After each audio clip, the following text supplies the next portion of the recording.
Hey guys, welcome to Grim Games. This is Dave here. I know it's been a while since my last video, but we're going to jump straight into an OP10 tier list. There are a lot of new leaders in the game and a lot of really cool new cards.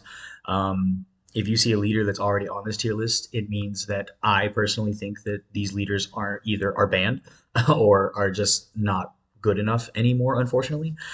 You can still cook with these leaders for sure, and if you love these leaders, then by all means, please play them. There are a lot of really good cards that make some of these leaders like very, very strong. I just think that the leaders that we're going to talk about that are down here right now are just a little bit better if you're wanting to play in a competitive sense. Um, we're going to kick things off with Zoro. I think this leader is borderline SA tier still. With the recent bans and Jinbei and a whole lot of like the good black cards getting banned and Raigo getting banned, I think that Red is in a very good spot right now, just in general. So I think decks that can be very aggressive are going to be very strong. I'm actually going to move Zoro up to A tier because the Animal Zoro deck is absolutely insane. Um, but yeah, I think go fast decks are very, very strong right now, especially if they can outpace the control of mid range decks. Same goes for Law. I don't think Law is in quite as good a place because the character Rob Lucci still exists and can pop the little searchers. So this deck is still very oddly slotted. I'm not going to say it's bad, but I will put it in a solid B tier in that I think you can make this deck work. But I should also say that being a 4 life leader in today's economy is very, very hard, which is the only thing holding this guy back. Dofi, with the recent Jinbei ban, this deck becomes a lot harder to play. Before you could just like spam dudes and it'd be fine. But now you kind of have to consider when you like swing all your stuff, or consider when you play X Warlord or bounce X Warlord back to your hand with the 4 cost Law. I'm going to still put it in A tier because I do think that this deck has legs. It definitely still has legs. You just have to play this deck a little bit more carefully than you were before. Newgate, again, I think red is still just a very good color right now. But with this shares the same problem as 4 life leaders in that pinging yourself every turn with everybody playing like a bajillion dudes. It doesn't matter if you're a 6K leader. At some point, you will just hit 0 life. And once you hit 0 life, unless you've got like 15K or more K counter in your hand, you are just going to die on the crackback. So that's the only thing holding Newgate back. But the red cards are still very, very good. Same goes for Garp. 4 life leader, the effect is like a little lackluster. I think people are just trying him out to prep for Kobe, who's going to be really good in the upcoming sets. But yeah, the color combination of red black is just an awkward color combination. So that's what's holding our boy back here. Smoker, with the bans the way that they happened.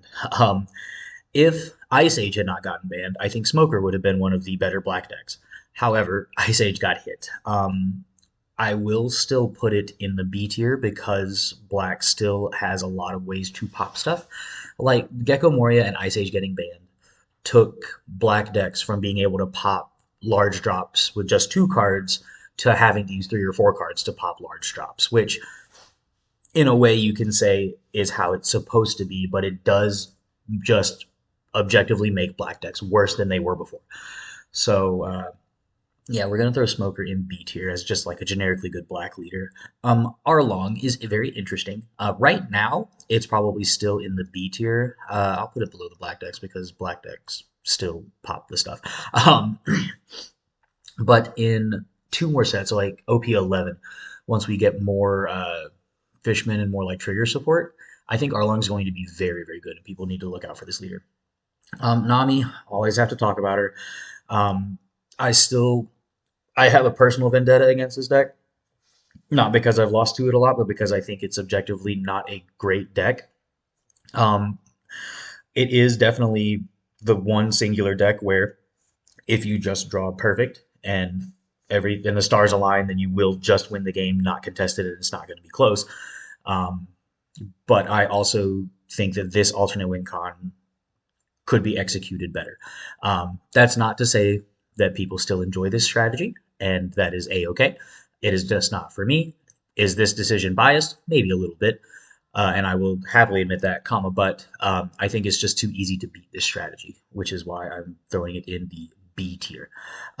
Yellow is in a very interesting spot as well. I'm just going to put it in the B tier above black because before black was yellow's worst matchup because it could pop all the big stuff really easy. But like I said, it's a lot harder to pop the big stuff real easy. So now yellow decks, if black doesn't draw correctly, do just get to kind of pummel in the black deck. So I will put Charlotte Katakuri here, but I will say among the yellow leaders that I'm looking at right now, he is one of the worst ones now, unfortunately. Like he's generically good still, but I just don't think he has enough in the kit to compete with everything else going on. Gerperl Dofi, again, very interesting. Just got a lot of new support in OP10. However, I don't know if it's enough just because counter strategies, the way the game is right now, uh, the longer you make a game last, the more likely you are to lose. And if he had a similar strategy but was monocolor, and by monocolor I mean had 5 life, then he'd be great. He'd be fantastic. But again, being a 4 life leader in this economy is just so hard. So I'm just gonna put him here because of that fact. Rebecca's interesting. Blue black in general, Dressrosa in general, right?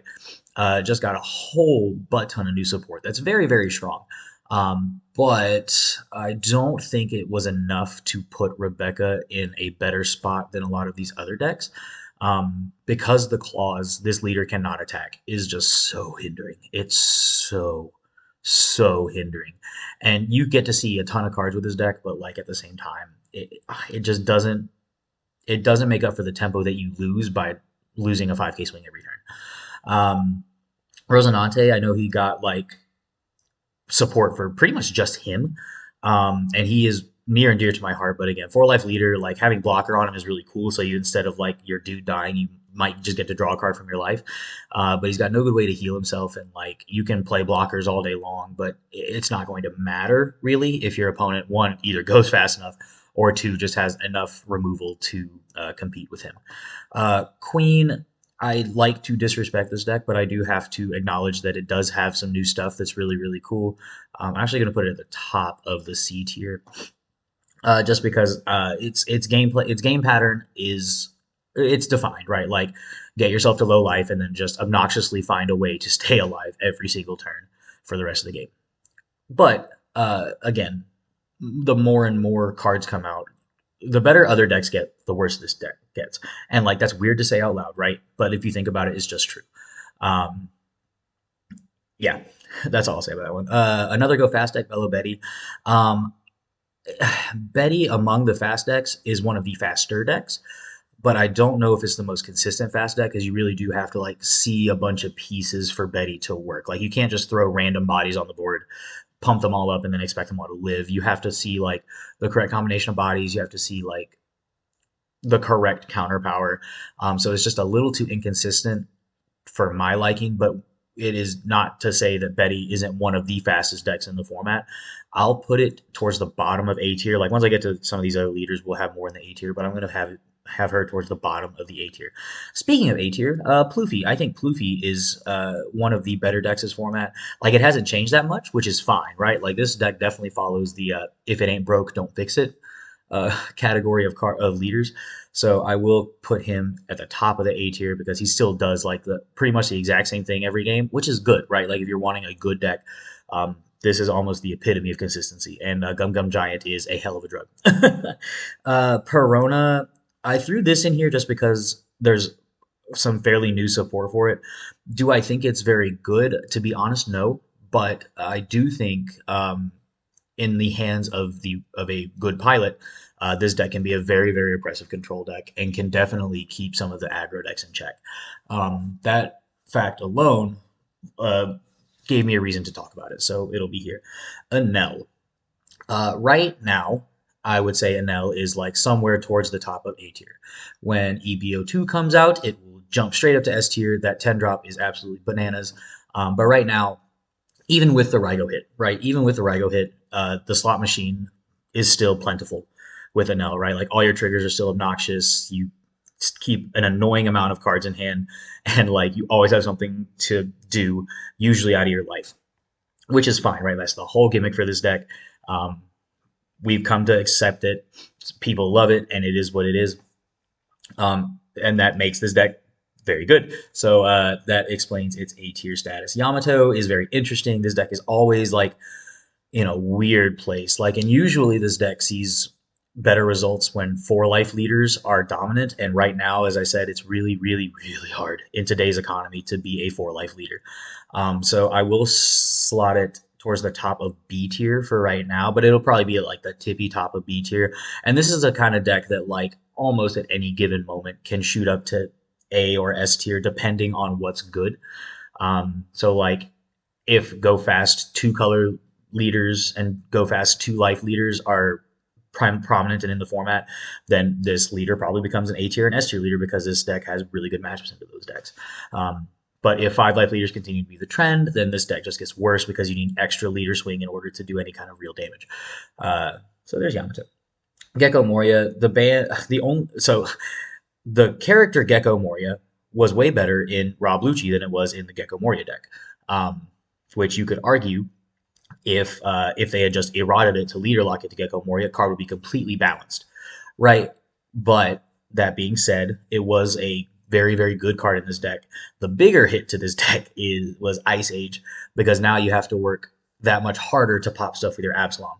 So I will put Gecko Moria. I'll put it above Smoker, just because I think it is a more aggressive black deck, and I'll put it above. I'll put it above Purple Dofi too. Um, but this deck is a slightly more niche black deck in that it does what black is the pop stuff color, but it also like can be the reanimate play of your graveyard color. And I think that this deck does both of those very well right now. Reiju just got some new stuff, and Reiju I think is pretty permanently in the A tier. I'll put it above Dofi, but below Enel, because it is a like it's the perfect example of a mid range deck that functions with very little resources. And when I say very little resources, I mean Dawn, right? Like it can function with very little Dawn because you're just slapping 7K swings on board, and almost every single card in your deck now says filter, right? It says look at the top five or top three, grab a Germa card, throw it in your hand, right? So you get to see so many cards from your deck, and you get to draw so many cards that this leader is never not going to be good. So I'm going to put it solidly, probably in the middle of A tier. With black getting hit the way it did, a lot of decks get to see the board again. A lot of decks get to like become alive. Odin is one of those decks. This deck has always been really fun to me, really cool. Do I think it's going to like win tournaments? No. But do I think it's going to see play? Absolutely. I think the gimmick for this deck is so cool, in that you want to keep larger bodies on board and that you can make yourself a 6K leader pretty consistently. And I think that's where this game is heading, right? Like I could make an entire other video on the future of this game, but I think in short, the future of this game is heading towards your leader needs to be able to be a 6K on your turn and your opponent's turn at the very least. So I will throw this pretty solidly in B tier. Again, I think, and it's faster than Gripple Dovi, so I think it will go above that. Bonnie. Bonnie is our second S tier leader. I think Bonnie is insane right now. One of the best control decks of the format, even when its horrible matchup in Rob Lucci was like the best deck. There's no other way to say it other than it just gatekeeps a lot of these other decks from like being able to see play. The leader effect is incredibly oppressive. It lets you take away so much tempo from your opponent. Like, and if they attack wrong, if they make the mistake of like having a 7K on board but swinging 5K because they want to try and attack correctly, you get to get them a little bit because like you just say, nope, your 7K can't swing now, rest it. I think Bonnie is going to be very, very good going forward. It has great matchups into the aggro decks because they lose so much tempo when they lose out on one of those swings. So yeah, I think this deck is going to do very, very well in the future. Boa Hancock, unironically, and this is going to be like one of my hot takes this video. I think Boa is better than Dofi right now on the sheer fact that you get to like in kit, right? Because you're supposed to play 4 Gravity Blade and 4 Red Rock. You can argue that it's like some combination of less or more. So like 3 Gravity Blade, 4 Red Rock, or 3 Red Rock, 4 Gravity Blade. But the point is you need to play more of those cards in this deck than you do Dofi. And I think just the existence of those cards gives you chances to steal games, because if your opponent plays into them, it's almost over. You get to keep around 5 to 6 cards in hand at all times. The only thing holding this leader back now is that you can't play as many dudes with Jinbei getting banned, but you do still get to keep a lot of your tempo by controlling the board with like little guys and your events. So I do think this deck is very, very strong right now. Rob Lucci, How the Mighty Have Fallen. I'm gonna put him in A tier, still at the bottom of A tier. I do think he is still the like not I was gonna say de facto black leader of the format, but that guy comes later. He is still one of the better pop black guys in the format. Like he's one of the better pop leaders in the format. So uh, he will still see play. There are people messing around with like gecko-less versions of the deck, which are objectively worse, and you don't get to combo as heavy. But you do still have his leader effect, which gives you many forms of cycling as well as cost reduction like built into the leader. So he will still see play. He will still be very strong. Vegapunk is interesting. Of the yellow leaders, he is definitely one of the more obnoxious to play against. I'm going to put him just right above Katakuri for right now. But it is funny that I think this leader is the leader that can abuse Dareshi the most. And I think Dareshi is one of the most broken cards in the game. Like Dareshi says, look at the top five, grab two cards that have trigger on them and put them in your hand. Sorry about that. He can abuse this leader can abuse that the most, and I think that just like an inherent +1, and then being able to turn your leader ability on, like healing into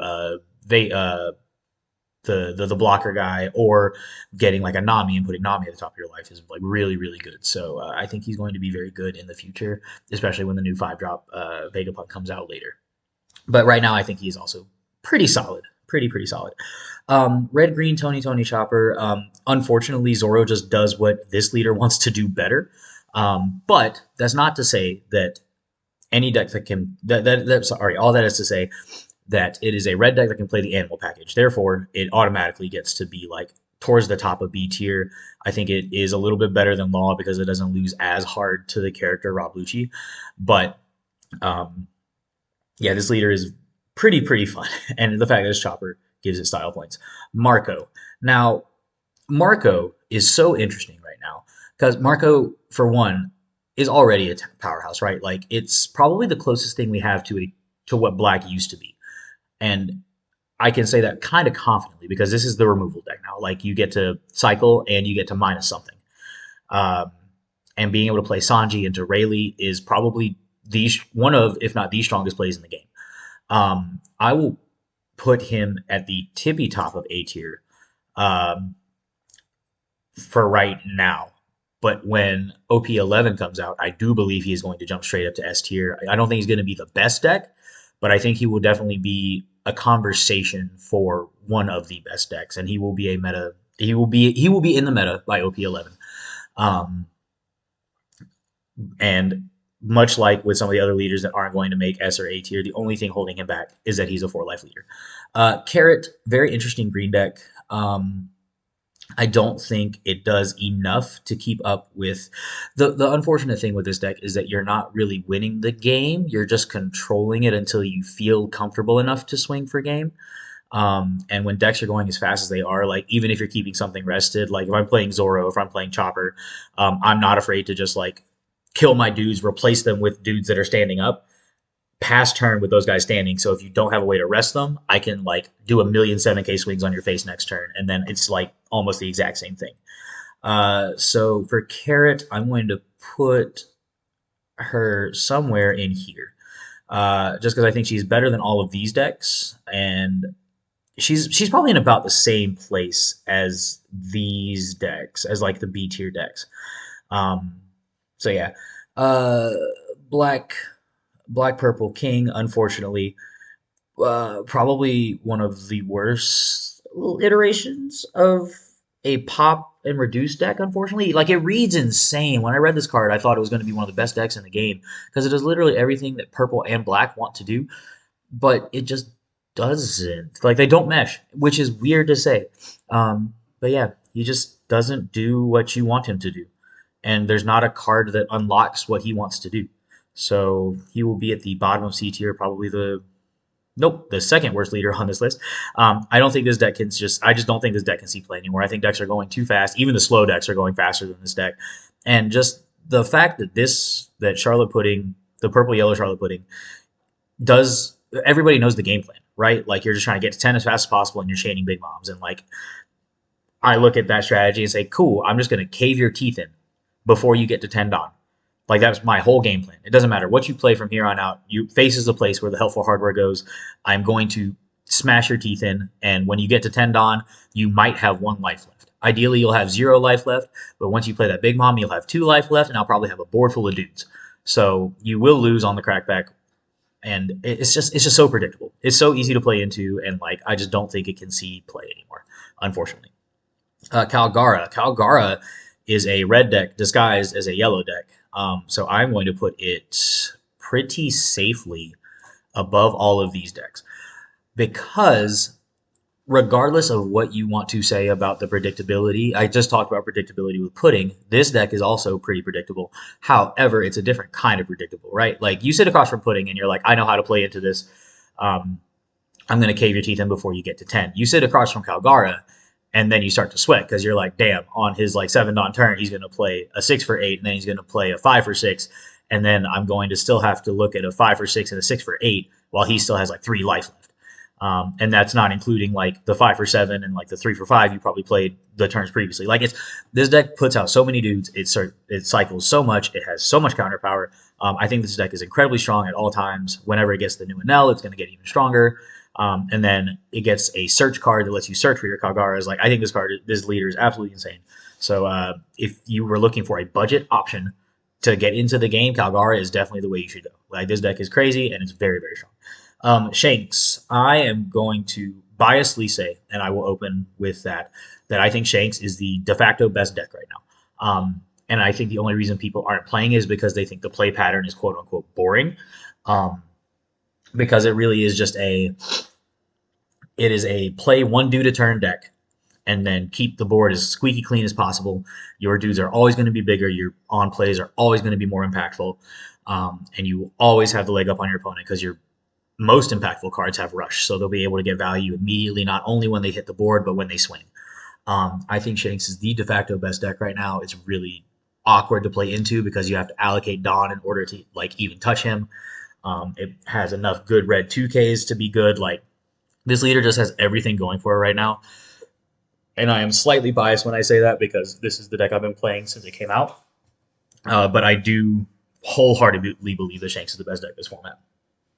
Lim is interesting, right? It's like it's a good combination of green and purple. It plays like really good mid-range dudes, and when you get to the end of the game, you're sticking your 9-drop Zoro and you're hoping that it lives. Because if the 9-drop Zoro lives, then you will just get to win the game. Again, 4-life leader. There's no other way to say. Like 4-life leaders are just difficult to slot because of how fast everything is right now. I will put Lim pretty solidly under Purple Luffy because I don't think it's better than Purple Luffy, and I don't think it's better than Marco. Because, like, fun fact, if you just focus on clearing the board when you're playing against a Lim deck, then you will beat them because they keep a pretty low number of cards in hand, and they rely on their dudes being a little bit bigger than yours, but they're not big enough. They're not chunky enough to like live a couple of like swings at it. So towards the end of the game, they might have 2 or 3 dudes on board, but they'll have like negative cards in hand. So you'll be able to trade into their board, and then once you turn the corner against Lim, it's really hard for that deck to recover. But I do think it does what it does very well and does it consistently. So I'll put it right below Luffy and above Enel. Buggy, all the decks that it was good against are now banned. So like, or not banned, now got hit. So like, it's weird. I think it has good spammability. The only thing it's missing right now is like consistent card draw and ways to consistently keep enough cards in hand to be able to survive and use your leader ability. However, I do think it's better than a lot of these other decks, especially the aggro decks, right? Like this is the aggro killer. The new promo buggy that says that 4-drop or less characters can attack keeps a lot of the aggro decks in check, right? So I will put it towards the top of B tier. Will it do anything in the future? We can hope so. I'm not holding out too much, but I think it's going to be fine. Black Purple Luffy, this deck is very interesting, and I'd be lying if I said I knew everything about this deck, but there are a lot of unique play patterns you can do with this deck and a lot of really cool ways to do things. I just think it does. They're like, I think Purple Luffy does what this deck wants to do with less steps. Because like you have to like Don minus and then put more rested Don in to stand up Don, and like there's just a lot of extra steps, right? And I can smell the comments now. You're just too stupid to play that deck. No, I just want efficiency whenever I'm playing the game. I want to be able to say, "Yep, this is what I'm going to do. Here's how I'm going to do it," and I don't want to have to do all these extra steps. But I can acknowledge that this deck is very good. I'll put it right below Purple Luffy because, like I said, I think these two decks are trying to do very similar things. This one just takes more steps. Uh, Yellow purple Nico Robin, Lakers Robin. I think she's good. I think she's one of the better yellow decks right now. She's very slept on. I'm going to put her in the bottom of A tier because having banished staple to your leader is absolutely terrifying. Like it's so scary. Whenever they go first, they like if they don't play a searcher, they just pass and they go 8 to lead. If you're a 4 life leader, you're fucking quaking in your boots. If you're a 5 life leader, you're like, dang, this feels bad, but I can take it. Like it's very scary having banished like strapped onto a leader. So yeah, she's very strong. Blackbeard. I think Blackbeard is the de facto second best deck of this format and the best black leader by like a lot because it didn't rely on Gecko Moria and Ice Age. Ice Age was a decent hit for this deck because a lot of lists were playing it. But now with the new Kuzan, the new Liberation, like this deck has actual play patterns now. Like before it was stay alive until you can like spam your 10 drops, right? Now that you have the Kuzan and Liberation, you have stuff to do in between 1 Don and 10 Don. So like I think this deck is very, very strong. It's still fairly simple to play into. However, you have to be wary of those like new play patterns that I was talking about earlier. Um, I think this deck is going to do very well over here, and I think we will see this a lot. All right, Red Green Smoker. I think this deck is absolutely bonkers, and I'll probably have it at the bottom of S tier. This is the most Dawn efficient deck in the game, and I don't think it's close. Being able to essentially play the 5 drop 7K Smoker for 2 Dawn because like you play the 5 drop, you stand up 2 with your leader, and then you stand up 1 with the character is just so strong. And being able to like essentially play a lot of your high cost events for way cheaper because you get the Dawn efficiency is so insane. Like Divine Departure is crazy in this deck. Gum Gum Mole Gun or whatever is very strong in this deck. Like there's just a lot of really cool and intricate plays you can do, and I think that good players will be at least testing this deck. So keep an eye out for this one for sure. Caesar Clown. Caesar Clown was that leader that again very similar to King. I'll actually put him in the same exact place as King.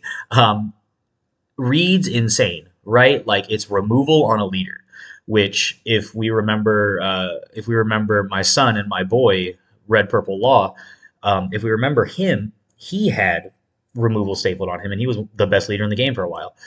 This one, not so much, just because it is like it's way more specific and it's way harder to do.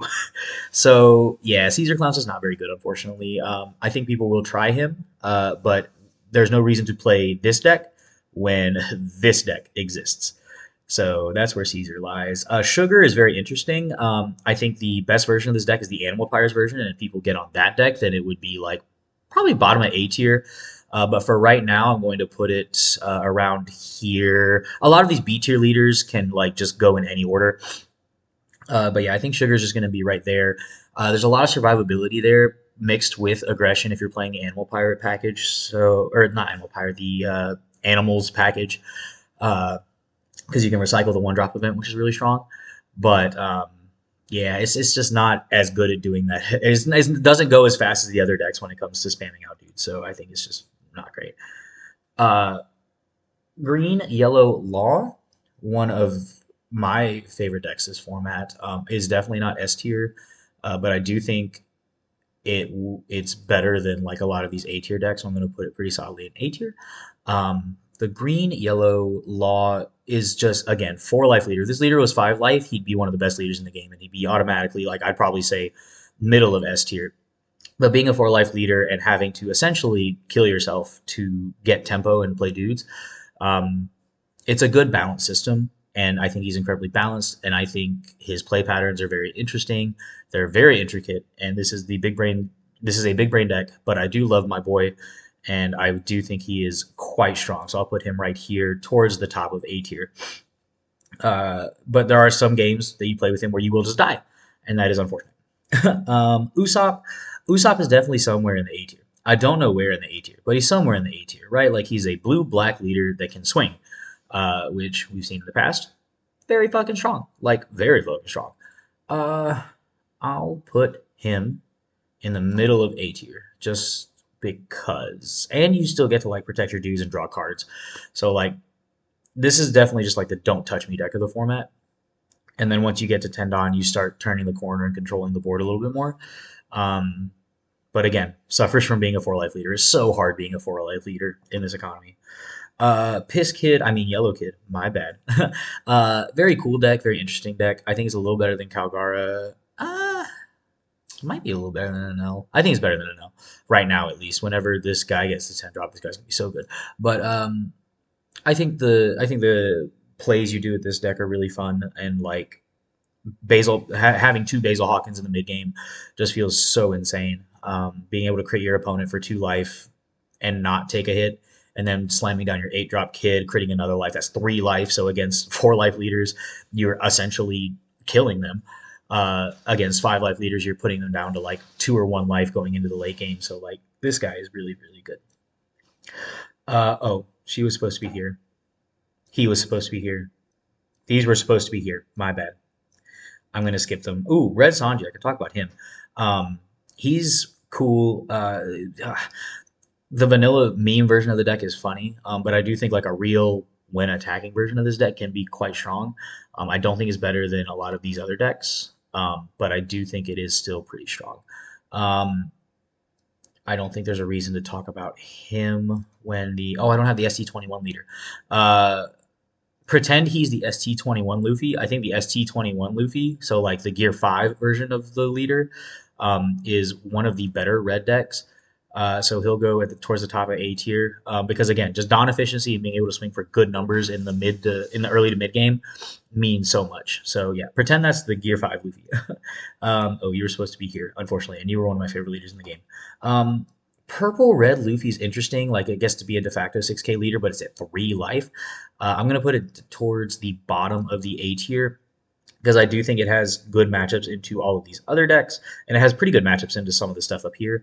Um, but again, it's pretty simple and pretty obvious play patterns. Like you're just trying to get to 10 before your opponent, and like if I know that you're trying to do that, I'm just going to swing at your face. And by the time you get to 10, you're either going to have 0 or 1 life. So yeah, it's hard. If you thought it was hard being a 4 life leader, try being a 3 life leader. Like it's crazy.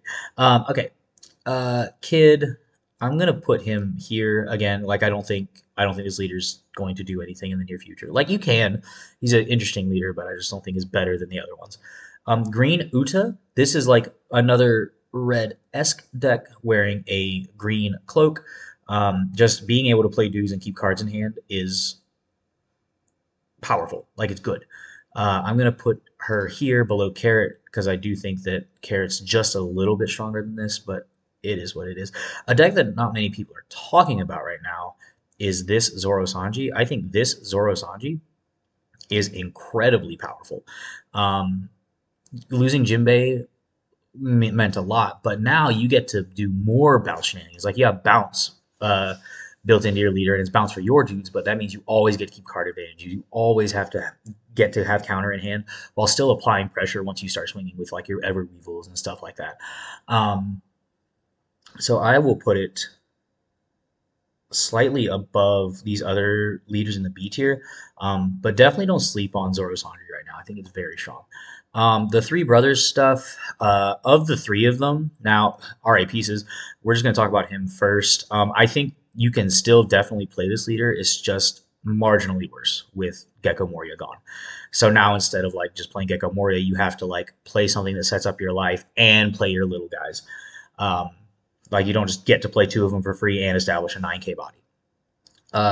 For now, and just for now, I'm going to put it above these decks, but I don't know if that's where it'll stay. It's probably just never seeing play again, unfortunately, until OP13 when we get the support.